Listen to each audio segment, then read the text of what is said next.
Topic analysis. Operation Praying Mantis, April 18, 1988, was a one-day retaliatory strike by U.S. naval forces against Iran in the Persian Gulf. It was a direct response to the mining of the USS Samuel B. frigate 4 days earlier. The operation is a masterclass in modern naval warfare, showcasing the integration of surface combatants, air power, and special forces. It was the first time the U.S. Navy fired a surface-to-surface missile in combat.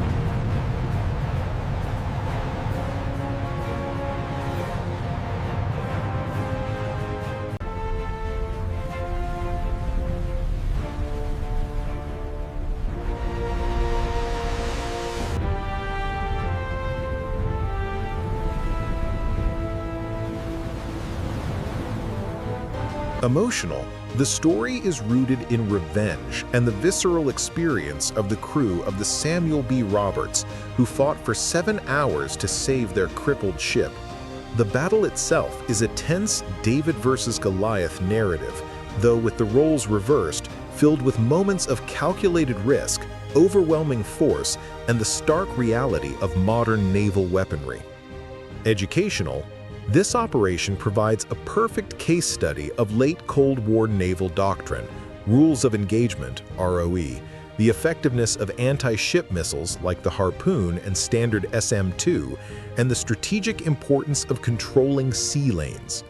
It demonstrates a clear, decisive, and overwhelming application of military force to achieve a specific political objective. Narrator. The water of the Persian Gulf is often calm, deceptively so. For centuries, it has been a crucible of empires, a choke point for the world's economy.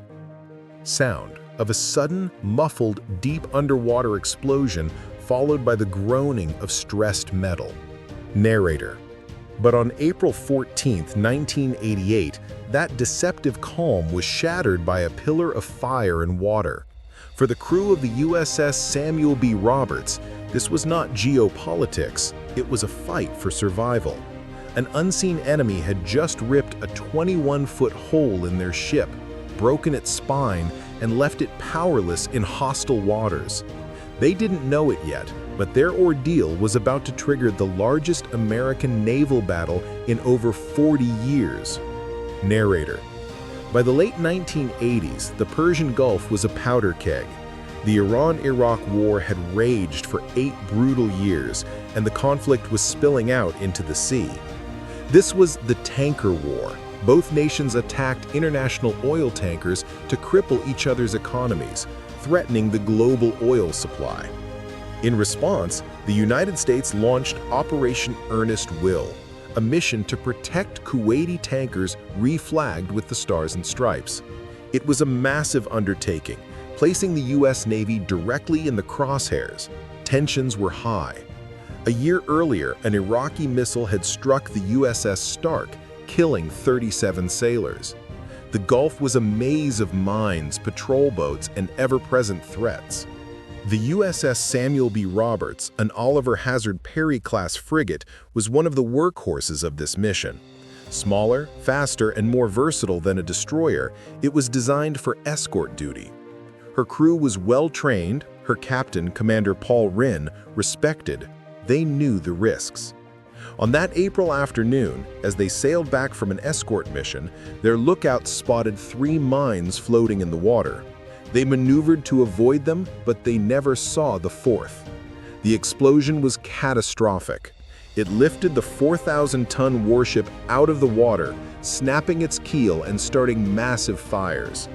The fight to save the Sammy B was a testament to naval heroism, but in Washington, the focus shifted from rescue to retribution. The evidence was undeniable. The mines bore serial numbers matching a batch seized from an Iranian vessel months earlier. For President Ronald Reagan, this was the final straw. A secret order was issued. Prepare a response. It would be swift, proportional, and devastating. It was codenamed Operation Praying Mantis. The objectives were surgical. Two Iranian oil platforms, Sasan and Suri, which were being used as military surveillance posts and bases for speedboat attacks, were to be destroyed. And one Iranian warship, the frigate Iris Sabalan, known for its particularly aggressive attacks on civilian shipping, was to be sunk. At dawn on April 18th, the U.S. Navy Strike Force moved into position. It was divided into 3 surface action groups, or SAGs. The first, led by the destroyer USS Merrill, approached the Sasan platform. Sasan platform, this is U.S. Navy warship. You have 5 minutes to abandon the platform. The message was broadcast in English, Farsi, and via a flag signal. There was no response. After the deadline passed, the shelling began. Naval guns pounded the structure, setting it ablaze. Then the Marines went in, storming the platform, gathering intelligence, and planting demolition charges. The Sasan platform was history. Simultaneously, miles away, SAG Charlie, led by the guided missile cruiser USS Wainwright, gave the same warning to the Suri platform. This time, the Iranians answered with gunfire. The U.S. force replied with overwhelming firepower, reducing the platform to a burning ruin. Phase 1 was complete. The ball was now in Iran's court. They chose to escalate. An Iranian Boghanhar patrol boat, a small, fast vessel armed with machine guns and rockets, raced towards the American fleet. It was quickly engaged and sunk. But then a more serious threat emerged. The Iranian patrol boat Joshan approached SAG Charlie, ignoring warnings to stand down. Through their sensors, the crew of the USS Wainwright watched in disbelief as the tiny Joshan armed a weapon. It was a Harpoon missile, an American-made weapon sold to Iran decades before. The missile launched. The Wainwright deployed chaff, a cloud of aluminum fragments designed to confuse the missile seeker. It worked. The Harpoon went wide. Now the rules of engagement were clear. The Joshan was a hostile threat. The command was given. 10:30. The battle was now expanding. Iranian F-4 Phantom jets scrambled into the air. The USS Wainwright, an Aegis cruiser with the world's most advanced air defense system, painted them with its fire control radar. The Iranian pilots understood the message instantly. A single Aegis cruiser could destroy their entire squadron before they even got close. They turned and fled. But the main event was yet to come. Steaming out of the port of Bandar Abbas was the pride of the Iranian Navy, the frigate Iris Sahan. She began firing on American A-6 intruder attack jets that were providing air cover. This was the moment the U.S. fleet had been waiting for. The response was a maelstrom of fire and steel. 2 A-6 intruders unleashed Harpoon missiles and laser-guided skipper bombs. The destroyer USS Joseph Strauss fired its own Harpoon. The Sahand was hit again and again and again. Her ammunition magazines cooked off in a massive secondary explosion. Within minutes, the powerful frigate was a burning, sinking wreck. As the Sahand slipped beneath the waves, her sister ship, the original target, the Iris Sabalan, appeared. She fired a surface-to-air missile at the circling A-6s. One of the pilots, in a remarkable feat of airmanship, rolled his aircraft in and dropped a single 500-pound laser-guided bomb directly into the frigate's smokestack. The explosion gutted the ship, leaving it dead in the water, shrouded in smoke. The fleet commander requested permission to finish the job. The reply from the Pentagon was cold and strategic. No, leave it. Let them tow it home. The image of their crippled frigate being dragged back to port would be a more powerful message than sending it to the bottom. The battle was over. Aftermath and impact.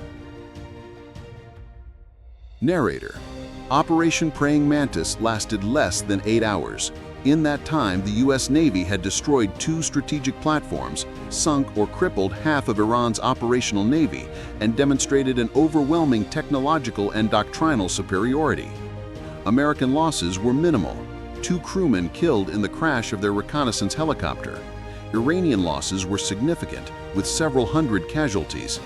The message Washington intended to send had been delivered with brutal efficiency. The strategic impact was profound. The devastating losses suffered by the Iranian Navy were a major factor in convincing Ayatollah Khomeini to finally agree to a UN-brokered ceasefire in the war with Iraq just a few months later. The tanker war effectively ended. For military historians, Praying Mantis became a textbook example of modern naval conflict. It was a perfectly executed joint operation, blending air and sea power. It proved the lethality of anti-ship missiles and the game-changing capability of the Aegis combat system. It was a glimpse into the future of warfare, a future dominated by sensors, missiles, and split-second decisions. Conclusion.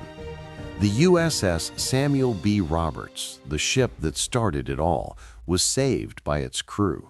It was repaired and would go on to serve for another 27 years, a symbol of resilience.